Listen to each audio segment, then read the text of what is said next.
So in today's webinar, I want to talk about how to build authority and stand out in a crowded world. And I don't want to spend a lot of time talking about how crowded our world is because it's pretty obvious to everybody. But I do want to talk about how you stand out.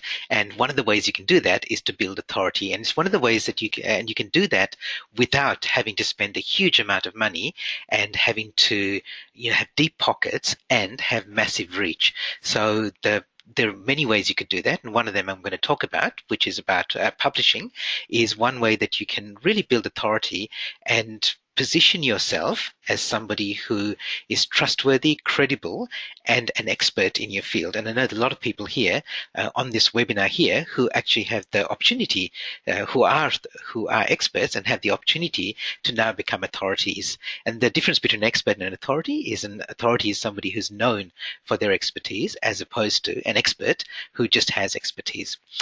Very broad definition, but I think it'll work for us. It's a good working definition.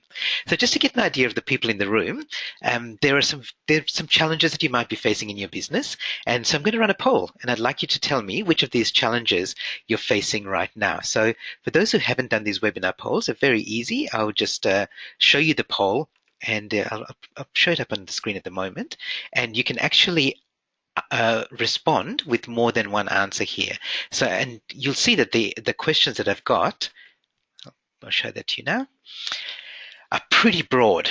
So what are the challenges that you're facing in your business? By the way, this is anonymous, so feel free to answer any way that you like, and your name won't be attached to the responses. So are the challenges that you're facing that you're not reaching enough prospects, that the prospects that you're reaching don't turn into good quality customers or clients for you? Is it the third one is that are you having a low conversion rate, which is that you're getting the right quality of prospects, but you can't convert them into clients? If you get business, are you not getting enough referrals from those clients, or are you not getting enough repeat business from those clients? Okay, so more than half the people have voted, so I'll leave it open for a couple more seconds. And yeah, okay, so almost everyone's voted now, so that's perfect. So thank you very much for doing that. Let me show the results, because every time I run I ask this particular question, I get similar sort of responses. And so it doesn't surprise me, and I wonder whether it surprises you, that almost everybody here on this webinar is saying 100% of people are saying they're not reaching enough prospects. And I've run this a number of times before, and it's almost always like that. That one there is almost always up near 100%. This is the first time so I've actually seen it come up to 100%. But yeah, so not reaching enough prospects, and that's exactly what we're talking about today. And I guess that's a bit self-selecting, because we said, how do you stand out in a crowded world? And that is actually not getting the right reach that you need. So thank you for taking part in that. Let me show you some research that was done recently by Salesforce, and they looked at businesses. They asked a number of businesses across a number of different sectors, number of different sized businesses, what are their most pressing challenges? And the number one was the one exactly the same as what we said here. So they call it new business development, which is actually going out and reaching and getting new businesses. The second one was getting the right quality of leads. So sometimes they were reaching the right people, but they weren't reaching the right people. They were reaching many people, but they weren't the right people.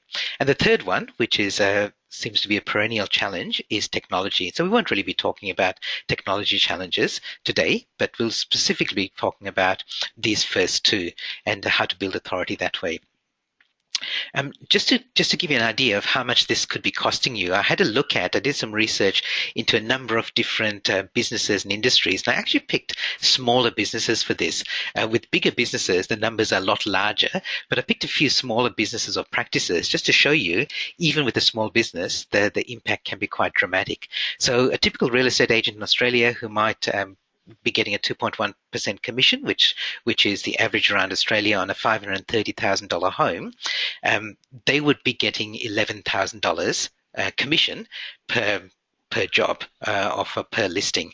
And so that's what you would be getting, or what you would be losing if you didn't get that listing. Similarly, for a financial planner, according to ASIC, the typical financial plan is somewhere on the average of about $3,000. So every time you don't get in front, you don't get that lead or you don't get that business, you lose out on $3,000. Here are a couple of other examples. Mortgage Choice said that for mortgage brokers, it's around about the same in terms of a commission.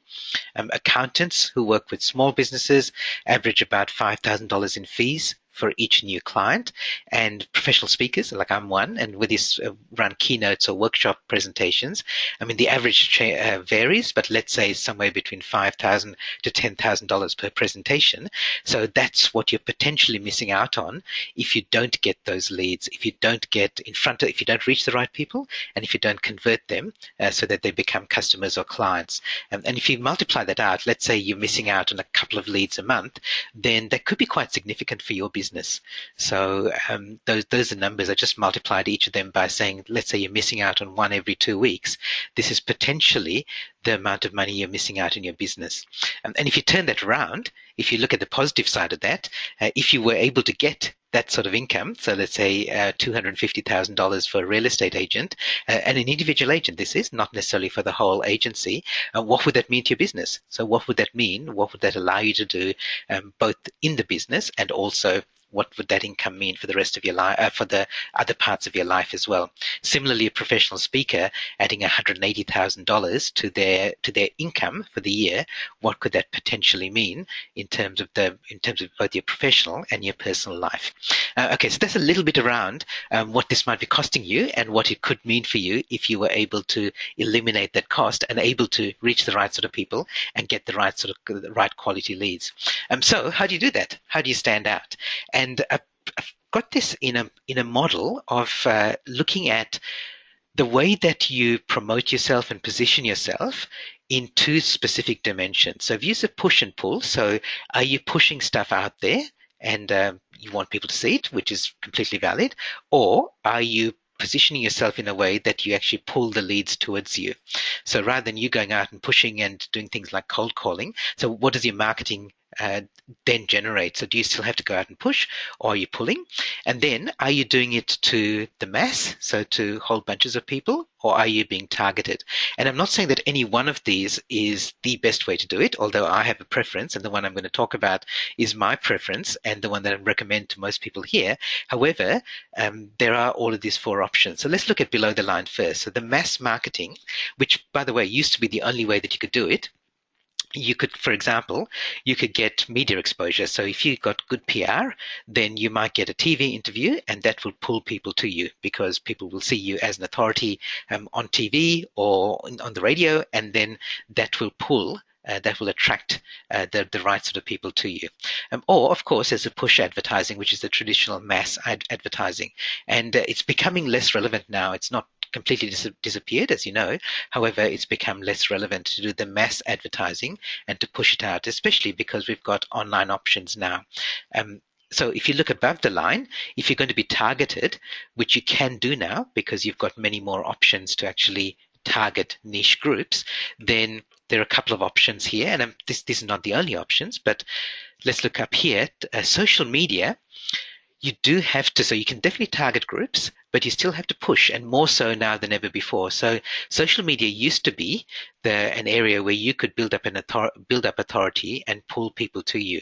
It's become much more difficult to do that now, especially say in a place like Facebook, where previously you could build up a great Facebook following and post, and most of your followers would see that. That just isn't the case anymore. So Facebook now, unless you pay to push advertising to people, only about 1% of the people on your Facebook page are going to see something that you send out.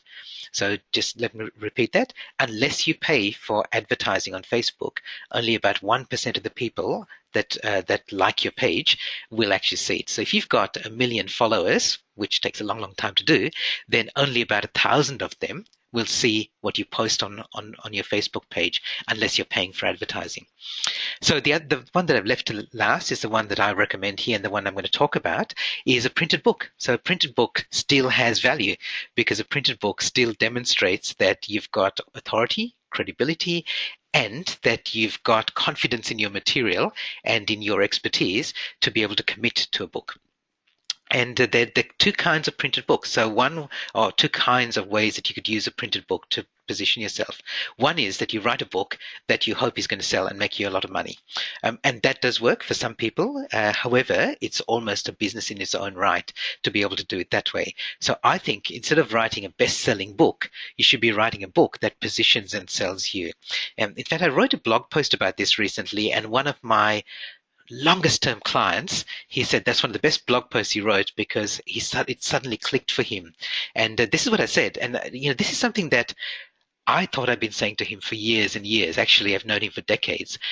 But he said this finally clicked. So let me just share that with you here as well, because again, you're either going to go, yes, this is obvious, or you might go, oh, Gihan, I finally get what you're talking about. So I really do think that you shouldn't be aiming to write a best-selling book. You should be writing a book that best sells you. And that's the key to this. So you want a book that is not necessarily going to make you money in its own right, but is going to position you as an authority so that you're going to get other business as a result of this. And this applies to all sorts of businesses. So there are lots of people who write books and make money from them, not from selling any books at all. And that's really what I want to talk about here, because that's about writing an authority book. So I'd like to know from the people here in the room, how many authority books have you published and printed? And the key to this is you've got to have them printed, because that is the thing that really gives you authority. So despite the fact that ebooks are becoming more popular, and I almost never buy printed books now because I just love being able to download them to my Kindle and carry my library around with me, the printed book still has value as an authority tool. So I'd like to know, and let me show you mine. So for example, I've got two authority books that I use to promote my speaking business. So Fast, Flat and Free is aimed at smaller businesses. So when I speak to associations or real estate groups or financial planning groups, that's a really good book that positions me. The Future of Leadership is aimed at my corporate clients, our larger businesses, because it's aimed at leaders within organizations. And again, most of those books I give out. Occasionally, clients will say, well, can we buy a whole bundle of them for our people? And I go, yes, of course you can, but that's not the primary purpose. That's a bonus. That's just a little bit of icing on the cake. The main purpose of me writing and publishing that book, and it's a really good book, is to get speaking business for both of those two. When I used to run a web design company, I wrote this book because I used to target speakers, trainers, thought leaders, and I wrote a book about the sort of websites that those sort of people should have. And again, that was an authority book that promoted my web design business. So I'd like to know how many authority books have you printed and published, and just share them in the question box, and I will read them out and just say, okay, so Anne's written 5. Anne, what's your favorite one? Can you just talk about a title? Anne's an expert in mentoring, so she talks about workplace mentoring and building mentoring programs, and now in actually building talent within organizations. And do you mind just sharing a title so I can, because I can guess, but I'd like to know the exact title. Yeah, okay, so Anne's one is called Mentoring Mindset Skills. Yeah, Mentoring Mindset, Skills and Tools. And I know that Anne uses that as an authority book, but also she sells that, so it serves that double purpose. Sandy says, Women on the Move, How You Can Create Your Place in the World. Yeah, great. Okay, so there's perfect examples of books that are published to get business rather than books that are published to generate direct income. Okay, I'm just seeing I'm just waiting a bit to see if anyone else has anything they want to share. Let me tell you about the service. I mentioned this at the start of the webinar. I run a service to help people write books because so many people came up to me and said, you write really well. Gee, I wish I could write like you, and I wish I could have a book. So I'm offering this service called Business Book in a Box, where I help people who want to be authors but don't want to go through the process of writing to write a book. So basically, we have a meeting where we plan out the structure of the book. Then I interview you and get all the ideas out of your head, and that gets recorded, and then you sit back and do nothing. You kind of sit back and relax, and the idea is that 90 days later, a whole bunch of books arrive on your doorstep. So that's broadly the process. It's a little bit more complicated than that, but it's not really a lot more complicated, because in between steps 3 and 4, you'll get the chance to review it and edit it and proofread it if you want to. But I have a whole team of people who do all the transcribing, the writing, the editing, the proofreading, the cover design, the ISBNs, all of that sort of stuff gets done so that you get what at the end of it, you end up being an author. And I think it's not a coincidence that author and authority have this first six letters in common, because people still do see people who are authors as authorities. Just a couple of examples of clients that we worked with recently, just to give you an idea of people who use books to create authority. So Gary wrote this great book called Why Winners Win. Gary teaches and runs real estate programs, the real estate seminars, and he's written this book called Why Winners Win, which he uses, and he gives it away to prospects who want to attend his training programs. He also has the opportunity to sell books at his events because he runs large group events. Tracy just recently wrote a book called Finding Financial Freedom. She's a financial planner and an accountant who's passionate about helping women find financial freedom. And so she's written this book for women to help them on the path to financial freedom. And it also helps her get business as a financial planner, because when people are looking around for who are they going to have as their financial planner, why wouldn't you go with somebody who's written a book on the topic and whose book aligns with their thinking as well? Okay, so let me continue, and we're going to do a little bit of an exercise here. I see one person here has said that they've lost sound. I haven't seen lots of messages coming in saying lost sound, so I'm assuming it's only one person. But if you can hear me, can you just say yes, you can hear me in the question box, so that I just know that everyone else is okay? Okay, so most people are saying okay. And I'm going to ask you whether you can be a volunteer. In fact, I asked Anne before this webinar whether she'd volunteer for this little exercise that we're going to do, because the question is, what makes your book stand out? What makes your book different enough that people are willing to read it? And lots of us have got ideas, and we've got great expertise, and we know that we can help people. However, the challenge with the book, as much as I've said there's so many good things about a book, the challenge with the book is that not many people get turned off by having to read something big. We're used to reading 140 characters, and suddenly you're getting a 30,000 word book. And so how do you actually get people to read your book, to pick it up in the first place? And the real key to this, I mean, there's a number of things you could do, but the real key to this I've discovered and I've worked with clients on is figuring out, why is this book relevant now? So this is not about what you're going to write in the book, but it's getting them to pick it up and go, this is worthwhile for me now. And for most people, the reason a book is relevant now is because their world has changed, and what used to work for them no longer works. Okay, so let me say that again. The reason that it's relevant now is what used to work for them no longer works because their world has changed, because the world has changed. Okay, so some people, when they do why now marketing, they say, well, you need to do this now because it's almost Christmas, so we have these Christmas sales. Or you have, coming up to Valentine's Day, you've got to get a gift for your Valentine, or book this table at this restaurant. That's great for traditional marketing. It doesn't work very well for book marketing, because you want your book to be, books are generally not written around a particular deadline, especially business books. So to get people to have that sense of urgency, you've got to convince people that their world has changed, and therefore the value that you've got in the book is going to be useful to them. So let me just do one quick exercise and ask Anne whether she'd volunteer for this.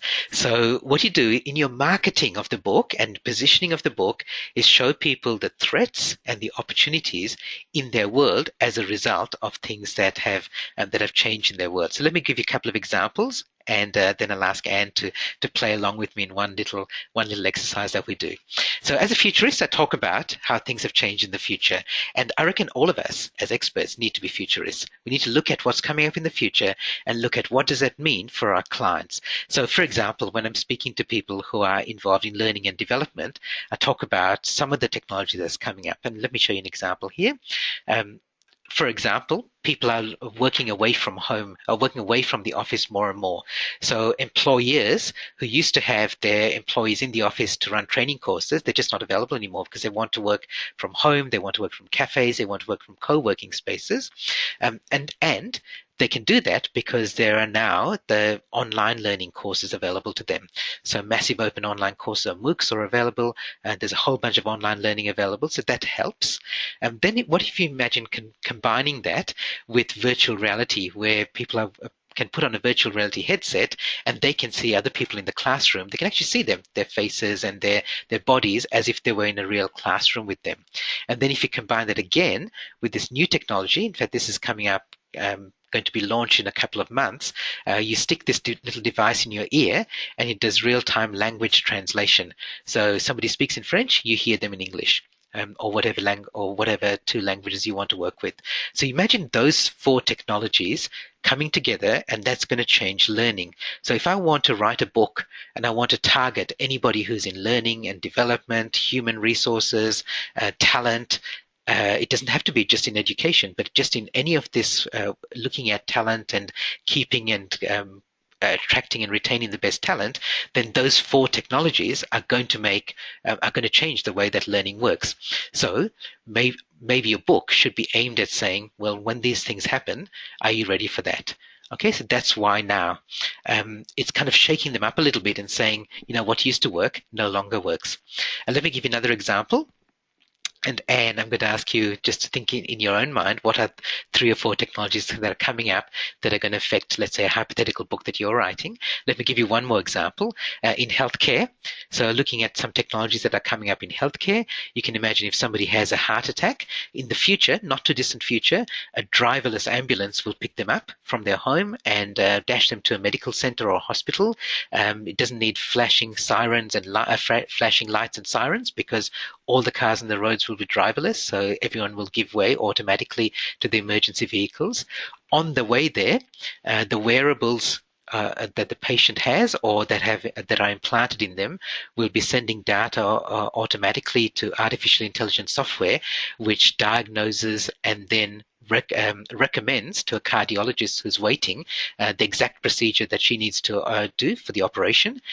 Also on the way, a 3D printer in the ambulance will print a stent that's specifically customized for that patient, so that the cardiologist has it on hand as soon as the ambulance arrives. And other equipment and supplies are being delivered by autonomous drones. So, that's not too distant future. And if you're working with healthcare and you're writing a book for that market, then these are the sort of things that they may not be thinking of, but that you can convince them or persuade them that this is why your book is relevant now.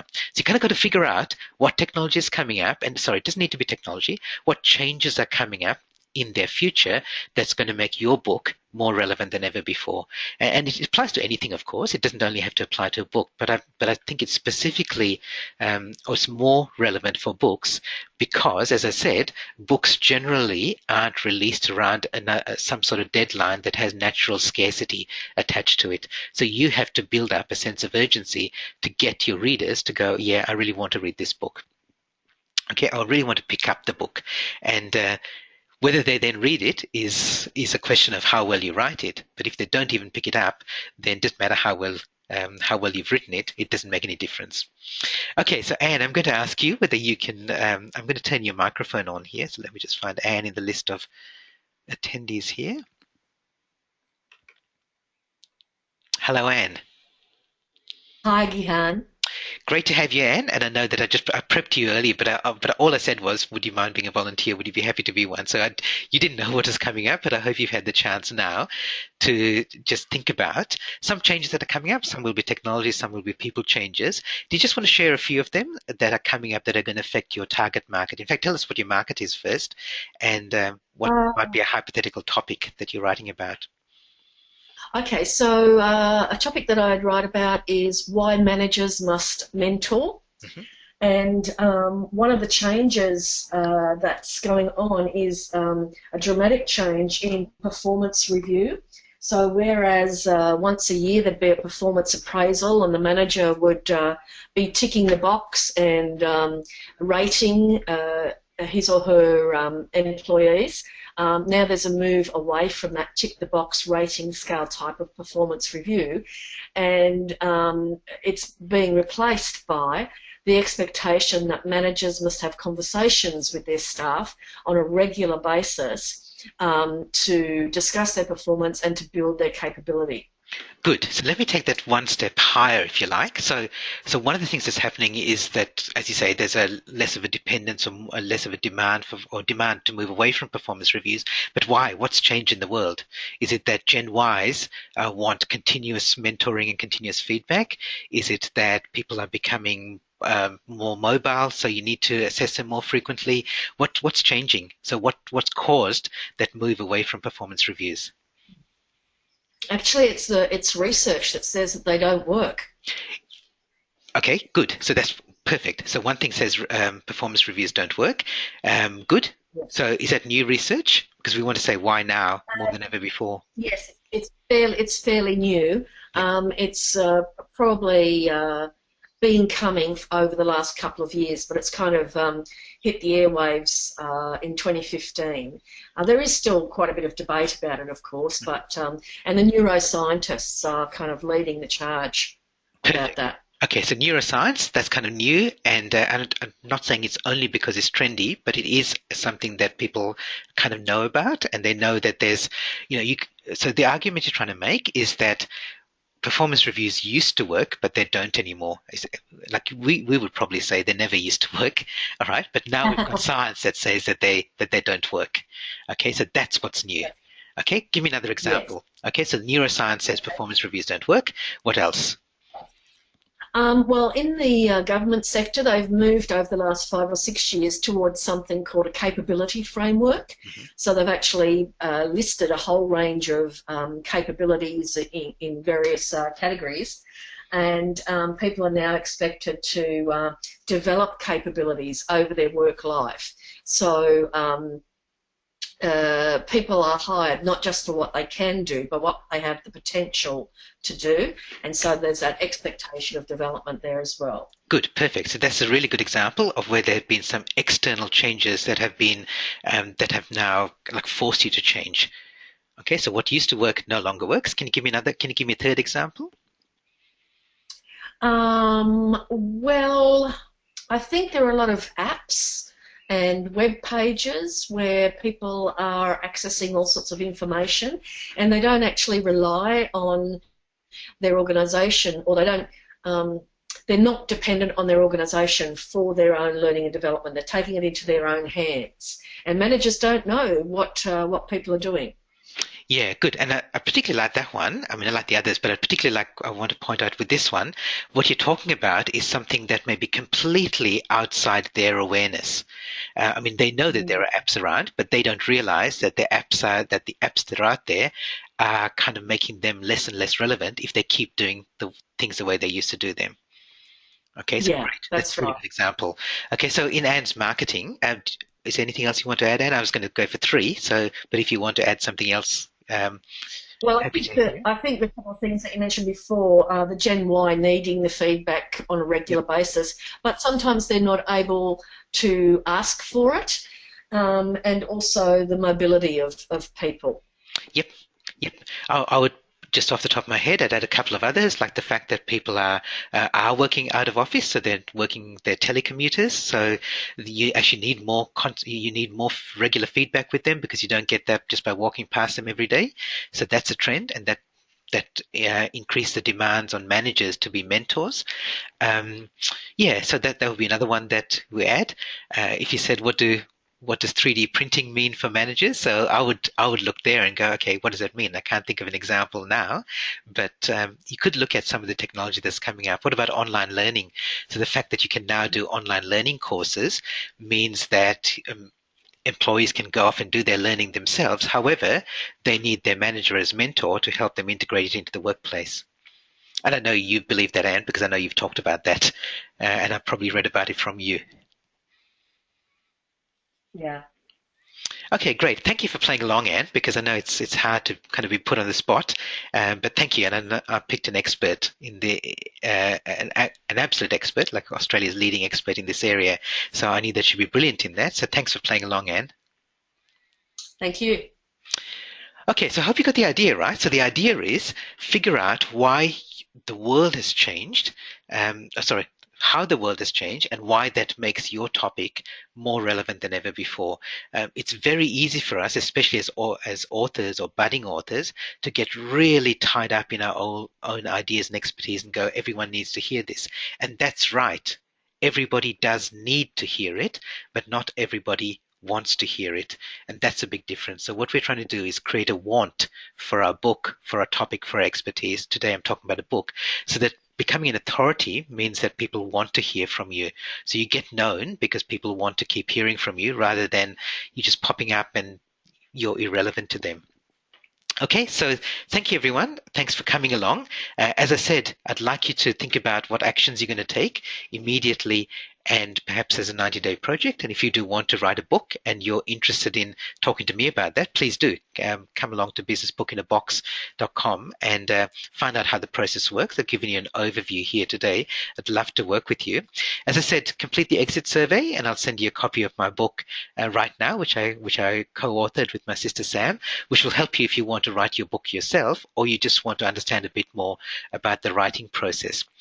I also have a special bonus for the people who stayed till the very end, because I also want to tell you that if you go to Business Book in a Box and just register on the site, you'll also be able to download my book, the ebook Authority, which is all about the process of writing a book. So it goes into the previous one right now is more about the writing process and how to be a good writer, because Sam is an high school English teacher and is an expert in this area. The book Authority is about the process of writing, of publishing your book. So it talks about the writing, the getting images, getting ISBNs, and so on. So that's available free from businessbookinabox.com. So I just want to say thank you, everyone, for coming along. Thank you for taking part. And I really appreciate you being here on the webinar and for asking your questions, taking part in the polls. A special thank you to Anne for being my compulsory volunteer, if you like. But thank you for doing that so willingly, Anne.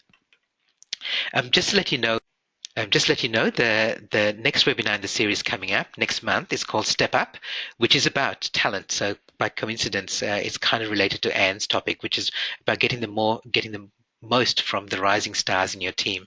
If you're watching this live, then you don't need to do anything more to register. You'll automatically get the reminders for it.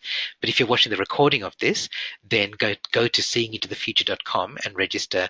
And also, if you like this webinar, please send this link, this web address, seeingintothefuture.com, to other people as well in your network. As you know, it's free to register. I'd love having you as part of this community that's learning from these webinars, and I love the interaction as well. So thanks, everyone. Have a great month, and I'll see you in July for the next webinar in the series. Thanks, everyone. Bye for now.